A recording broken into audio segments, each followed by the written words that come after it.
Oh, oh, oh, oh, oh, oh, oh, oh, oh, oh, oh, oh. Welcome to Multiple O's, the spin-off podcast for The O Show. The O Show is hosted by Dr. Oriana Fox, the artist with a PhD in self-disclosure.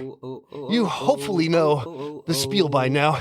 If you're interested in candid confessions, creativity, nonconformity, and mental health, you've come to the right place. This, my friends, is season 2 of this podcast, which explores the crossover between working on the self and working to change the world.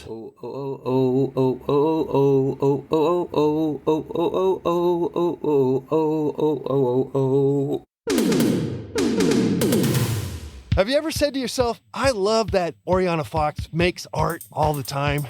Well, if you have, now you can say it with your wallet.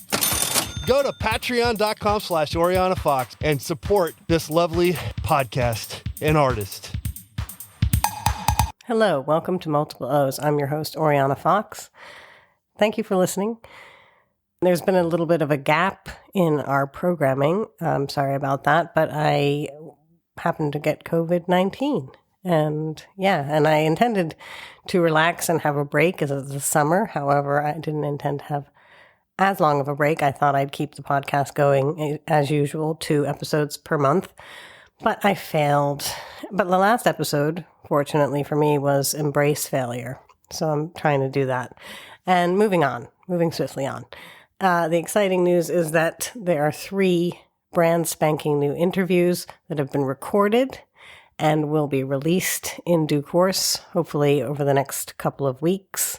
I'll get the editing done on one of those brand new episodes and be able to air it mid-month or late August. Anyway, that's something to look forward to.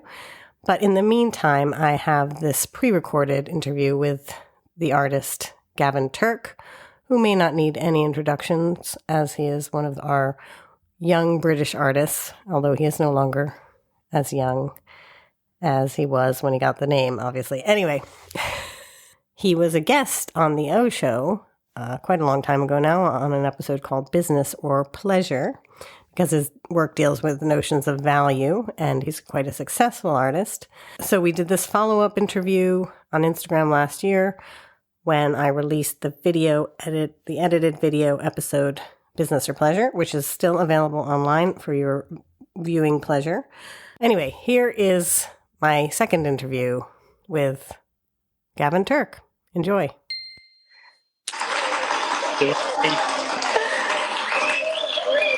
We're getting a lot of love, so that's good. Neither of us need any introductions. That's good. Yeah, so it's really good to see you again, Gavin. It's not really me. It's not really you. Not really me, but it seems something's happening. So, anyway, it's great to see you too. So, how have you been since we last saw each other? Okay, I haven't been ill. I managed to avoid getting any viruses, and I have had 2 injections now, which is pretty jammy. That's good. I think the whole situation where there's been no exhibitions, no one's been able to go and see anything. I mean, I think for lots of artists, they've kind of said it's been brilliant. The connection is not great. Anyway, I was trying to tell everyone that tonight is a premiere of the O Show, Business or Pleasure, which Gavin was a guest on. I was just telling the live audience that tonight's the night that the episode will finally go live that you were in of the O Show. Cool. Yeah. So that's why I was excited to speak to you again, because I'm always, it takes me so long, obviously, but much longer this time to edit this than I ever expected. When did we do it? 2018. We did it in 2018. Mm. Yeah, and then we lost a whole year as well. So it's now 2021. Wow. I know. So I've grown a really long moustache while I've been waiting for the. Well, you had that mustache for the show. No, it's got a little bit longer. It's got a little bit longer. Okay. To be honest, it's really slowed down. It's growing a lot slower. Maybe that's something to do. And also, like, I keep thinking, I'm going to actually properly make it like a Dali thing. So there's not. That's what it was like. Well, it wasn't as thin as a Dali thing. Exactly. Yeah. I want to try and thin it down. I need some sort of moustache kind of. I need a moustachier.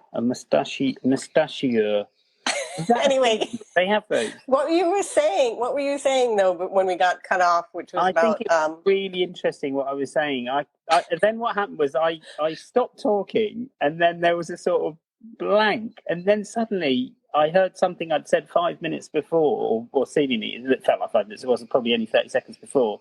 I said it all over again to myself, and then the screen broke. All right, well, let's just leave that behind us and hope that everything goes smooth from now on. I think what I was trying to get to that some artists have had a productive time.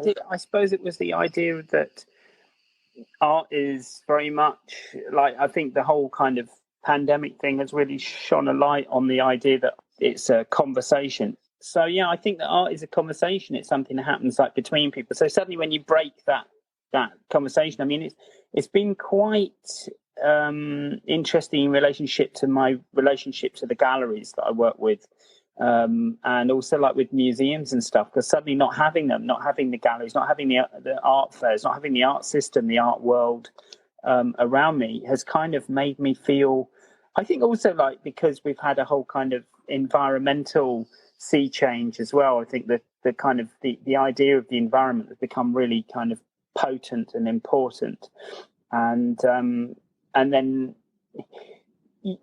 in a way, like the reflection of society and what we've got and how to do it and where artists are at is feels very different. I mean, I feel, a bit cut off, not doing any exhibitions. The shows that I had in the pipeline have been kind of postponed.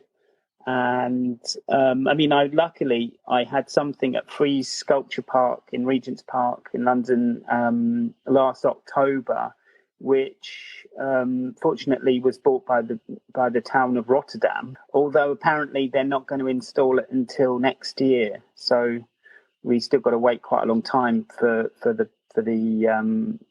see it again. But that kind of put me, sort of made it possible for me to last a year. But the whole studio practice, and I suppose ordering materials online, and just the relationship to materials and the processes, all of these things have kind of they've changed. Yeah, it's interesting, because I remember on the O Show, Business or Pleasure, I asked you what would you do if you couldn't make money off your art, or you could. And you said, "Oh, what do you mean if I have to go back into the garret and start doing something with crisp packets or something?" That was, you said something along those lines, and you said that you would keep going as long as if there was nothing. If you couldn't think of anything better to do. Yeah. And it was a big point of discussion with Ava Sayovitz that, you were kind of trapped by the whole studio, not trapped in a terrible way, but just that you had this responsibility to keep the studio going, and, to keep being Gavin Turk and like keep everything afloat. And and you couldn't just go back to the crisp packets in the garret. But it's interesting. I mean, obviously it's awful that this thing has happened. But crisp packets after. I can't remember what the crisp packet things. I can't remember exactly what the crisp packet things were, but or you're just biting the biscuit or whatever it is. I do think. No, but I do think, and I think I probably said it on the show, that that I think I make art for audience, and so you did. On the desert island, I don't think I'm making art. And I think the trouble is, I feel a bit like, at the moment, a bit like on a desert island. And I'm not sure. I mean, I'm fiddling around doing stuff. I keep picking stuff off the street and kind of putting it on pedestals and thinking, oh, that'll do. But I just had a conversation with my gallery, and they were like, this isn't a show. So they're not sure that works. But, maybe it doesn't work. Maybe, it's not, maybe it isn't kind of commercial. Maybe there's a point where I think that they really feel that they want stuff that bring, that makes people feel good, that they want me to be making art that kind of is inspiring and makes people feel great when they've had like a bit of a tough time. And I'm like, well, I'm not sure that's my job quite. I think my job is really to try and just come to terms with, the stuff around me and what I'm dealing with, So I don't really know where that's going to go. Yeah, bronze bin bags, trompe l'oeil bin bags. That doesn't seem like feel good, like a precursor to feel good material. I'm not really making. I'm just saying your work to date doesn't necessarily speak like, oh, he's going to go on to make people feel good. I don't know. I think hopefully it can be a bit surreal and a bit kind of, hopefully it can be nice or unsettling. I hope it can be kind of, hopefully it can connect up some dots somewhere and make people feel kind of, when they feel that connection, they get kind of a bit energized. They get kind of, they get excited about that. Yeah, I don't know. So with our show, with our O show, do you have do you get lots of feedback? Do people it's interesting because we've got this show that's coming out tonight or tomorrow, and it was recorded back in 2018, and we're all different. We're all a bit changed, So almost like some of the subject, some of the way the conversation went is going to be and would be different if we did it all again today. Yeah, it would be. It would be different. I mean, I was sort of wondering about the feedback thing. So how do you get people write in and ask questions or how do we deal with the response? I mean, it'd be great to have feedback. I have shown snippets of it to my students, actually. I've shown the bit where I ask you about, the fact that you make work based on 20th century white male artists, kind of art star kind of people. And that I reference, feminist artists, and I ask you whether that was like indicative, whether maybe that has something to do with our different levels of success. And you kind of didn't answer the second part, which is kind of a bit of a joke anyway, but I liked what you said a lot, and especially for art students, I think it's good. It was about a kind of lineage, finding where your place is within the context of art history. So yeah, I think it's I love that part. I love that. I mean, I love the whole interview with you.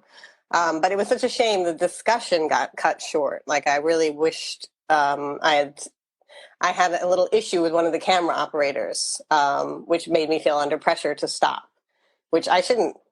I mean, I should have just been like, I'll pay you whatever to stay. But I don't know. She anyway.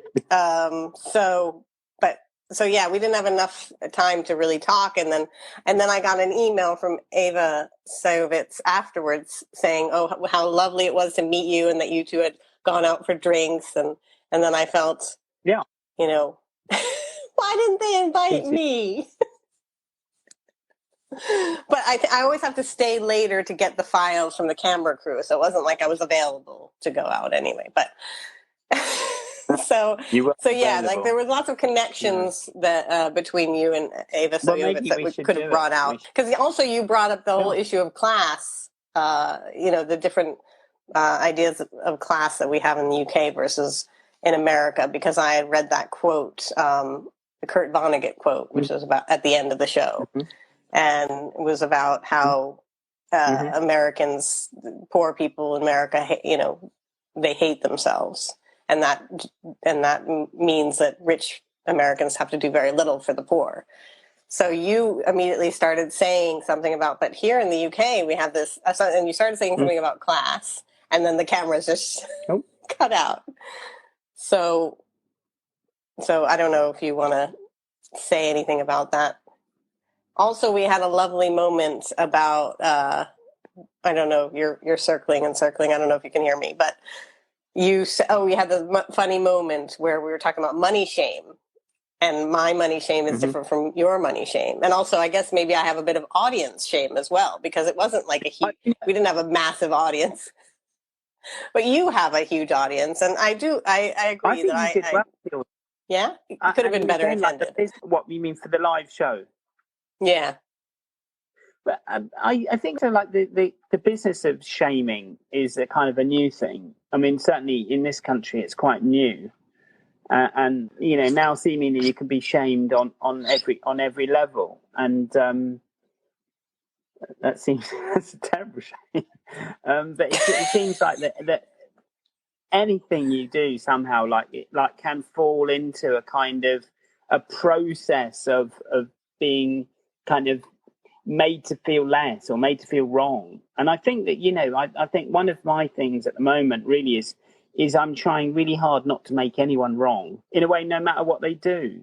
And I think that if everybody could go out with that attitude, we'd be able to keep conversations open. We'd be able to keep listening. We'd be able to keep kind of moving in a positive direction somehow. And I think that, if we're going to kind of learn anything, we're not going to do it if we're not going to do it by setting up barriers and kind of hierarchies where something is kind of seen to be correct and right and almost like morally right, and something else is seen to be wrong and bad and ill.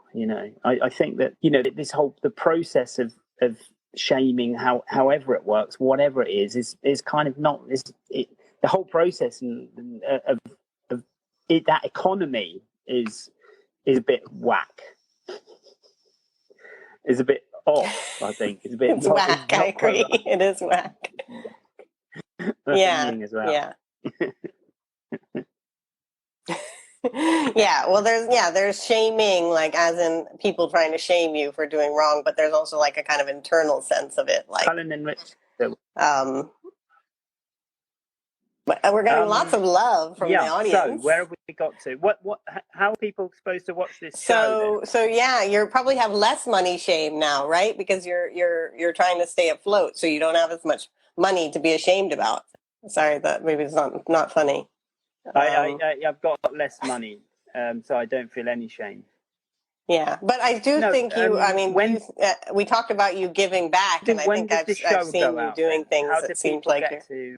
So I was going to make it live this evening on YouTube. It's just a spinning wheel, and if you just go to my channel on YouTube, which is the Oriana Fox channel, so you go to YouTube /C/ the Oriana Fox, and then it'll be the video that's showing on the top of the page, and I'm going to do that. I'm going to make it live as soon as we're done with this conversation. It's going to go on. And I'll also put some clips on IGTV as well. I'm going to put some clips so people can preview it here, and then it'll say at the end, go to YouTube to watch the whole thing. Okay. Did you hear what I said? Not at all, no. I heard something. Now, I think if anyone does tune into the show, they'll realise that it's a kind of amazing parallel universe as a record of the time before. It's an alternative TV. It's like it's your own special world of TV. It's your own kind of studio production thing, and the O Show, my own special. Fascinating. I'm so glad you feel that way. Your own special O Show. My own special O Show. Yeah, and also I have a podcast now called Multiple O's, which is a spin-off of the O Show, Multiple O's. And I had the artist Joshua Sofair, and he, I don't know if you know his work, but we found this interesting parallel between the two of you, because when he was a young artist just getting his degree, he made a book of like an autobiography, and with a cover, and it looks like the life of Joshua Sofair, and he put it in the window display at Central St. Martin's where he studied, and it was all about like creating the illusion of fame. And that really, because that's what you did with your blue plaque. Obviously, you failed your degree. He passed his. But yeah, we talk about that episode on the podcast, and so that's worth listening to as well. But what was interesting was that he had someone who in his year at Central St. Martin's who went on to become like really, really mainstream, like commercial success, or like almost like national treasure level. And he would have, Joshua talked about having insomnia, worrying about this, difference of level of success between the two of them. And I was just wondering whether you ever had a kind of envy of anyone else's success, or maybe, I don't know, has that changed, or have you never felt envious of someone else's success? I'm not sure it's really that easy to measure success in lots of ways. I mean, you can have an exhibition and you have very few people that come, but somehow you make a transformation, something happens, you make a breakthrough in life. And so that's a huge success. But you could also have a show which is hugely attended and all the work sells, but somehow you didn't really learn anything. So maybe that's not such a success. So it's hard to measure success. I think you have to make your own mind up about it. I mean, there are these obvious social registers for success, and I think that probably they're quite unhelpful. Probably a little bit like the shaming society.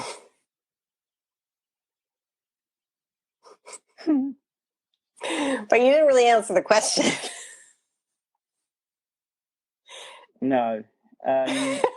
Did I have feelings of envy for anyone? Maybe a historical figure. Maybe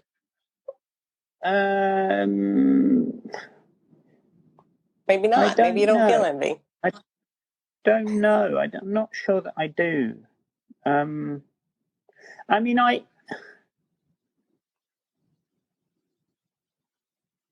think it's, sometimes I feel envious because maybe this is to do with my shame. Let's try and dig into it. I think that sometimes as a white Western male, I have this position of privilege, and in a way, I feel slightly that kind of lessens the possibility or power of my voice. In fact, I need to lessen that because I think that I can't, in a way, I can't really promote diversity I can't promote it in a diverse way.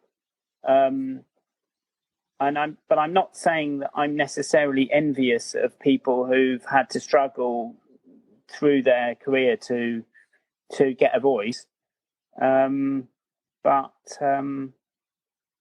Anyway, so there's something in there. I don't know if I've expressed myself very well, but there's definitely something in. I don't know if it's envy, but there's definitely a feeling of a sort of strange feeling of impotency within the frame of high within a higher power. I'm I'm actually in a hugely powerful and very privileged position. Yeah, absolutely. That makes perfect sense. But as you brought up on the O Show in the discussion, you do give back, and your wife also, she does socially engaged work, and is that's still ongoing? So you're trying to do the right thing with that privilege. That was the big lesson I got actually from Ava. Because I was feeling like, I feel guilty. I'm not, doing enough. Yeah, I'm not, like, I'm selfishly doing this art thing, and I could be, making more money for my family, or I could be, doing something more obviously charitable. Like it's all, it's too self-involved to be worthy or whatever. So what was Ava was like, but we all have a kind of ego involved in an investment. It may seem like we're being altruistic, but there's something we're getting out of it. And what would her point was just sort of like, I mean, she made me realize that I wouldn't. The whole show was about me kind of learning that I'm stuck with this. I wouldn't be happy, doing doing anything else. I mean, yeah, I've got to just keep going, even if I only have one person show up, or I spend 3 times more money than I make. But that's just the way it is. Yeah. But yeah, I do. I feel that same kind of sense of, I'm a white, privileged, well-educated person, and I am very conscientious about trying to share the stage. But I even so far in this live series, I haven't had I've had only white people so far. But tomorrow is another day. Okay. Where we will have more diverse guests, and anyway, so we're trying to share the stage, whatever little bit of privilege we might have. That's wonderful. So I don't know. Do you have to go? I've got to go soon. You got to go soon. I've Okay. got to go soon. I'm currently, if in a way, I could sort of briefly mention what I'm doing at the moment, and that's great. Sort of one of the reasons why I've got to get off the phone. And I don't know where it's going to go, but I've been invited to do something called Paint the Land, and it's a series of collaborations between artists and writers, organised through the Culture Declares and Extinction Rebellion groups, to try to put some writing and some beautiful pictures or imagery to the environmental cause, to the ecology situation we're in at the moment, and so I'm planning and scheming and hatching ideas with a writer called Jay Griffiths, who has written this recently. She's published this book here. It's called Why Rebel, which is a series of essays. She famously wrote a book called Wild. I think. Oh, I know that book. So I'm kind of collaborating with her to try and make something happen, which will kind of generate interest, and hopefully will make people. It's all about a paradigm shift, basically. People have got to realise that they do actually have to change the way that they behave. It's not going to happen through some amazing technology that's just going to make it all okay. I don't think. I think that the amazing technology, if it's computers and the internet and the phones, are just basically going to be vehicles to actually help people to realise how they can cut down on the amount of resource they're taking and the amount that they're getting involved in using up the resources of the planet. I agree that we need to take responsibility, but don't you think the onus is really on big corporations? Obviously, they'll come back and say, "Oh, it's the market decides." To go back to the theme of the O show, does the market the market is more intelligent than human beings, then we just go with what the market. But clearly, it's like sure. I think it really. Multinational corporations need to take a lot more responsibility, and I mean, as well as individual everyday people. But it's like a kind of there has to be a marriage between those things. Here I am in my armchair preacher. No, but it's true. I mean, there has to be decisions made on a governmental level and also like on a very high corporate level, and it has to be like normal. It has to be people in the boardrooms realizing that their company actually has to change its way of being, has to actually like move off where they are. And they have to see what they're doing through this lens. Yeah, sure, true. Citizens assemblies, get them on. Okay. So thank you so much. It's been really wonderful catching up with you. And I'm sorry to hear that you've had to downscale and everything or whatever. You've had some negative consequences. No, it's all. Yeah. No, it's all. It's all going. No, it's all going. Oh, it's wonderful. All good. No, it's all good. Okay. It's all great because it's making me. And you haven't been ill, so that's also good. Some parts of reality. Right. The what? That's good. That's great. So thank you so much for making the time for this, and I'm excited. And I will tell you if there's any feedback about the show. I will keep you informed. Great, thank you, Oriana. Wonderful to see you. And let's try and meet up and do something. It'd be great. Yeah, I would love to. Thank you. Cheers. So that concludes my discussion with Gavin Turk. I hope you found it enjoyable to listen to. It is one of the shorter interviews, so maybe that's good. I don't know.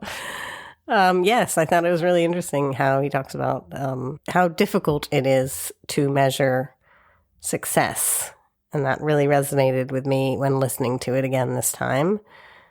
Being that as it is, if you reach out, I would love to hear from you, hear any feedback about anything that I've done, this podcast episode, or the episode of the O Show that Gavin Turk was a guest on called Business or Pleasure, which is on YouTube. Any feedback would be greatly appreciated. If you want to be part of the conversation, please do join in and get in touch. Next time on Multiple O's. Next time on Multiple O's, I will be airing my interview with a New Yorker who advises artists on their careers. And she's worked in the New York art world for maybe a decade, I'm not sure. Anyway, that's Marina Press Granger of the Artist Advisory. Our Instagram interview will be launched as a podcast in this month of August.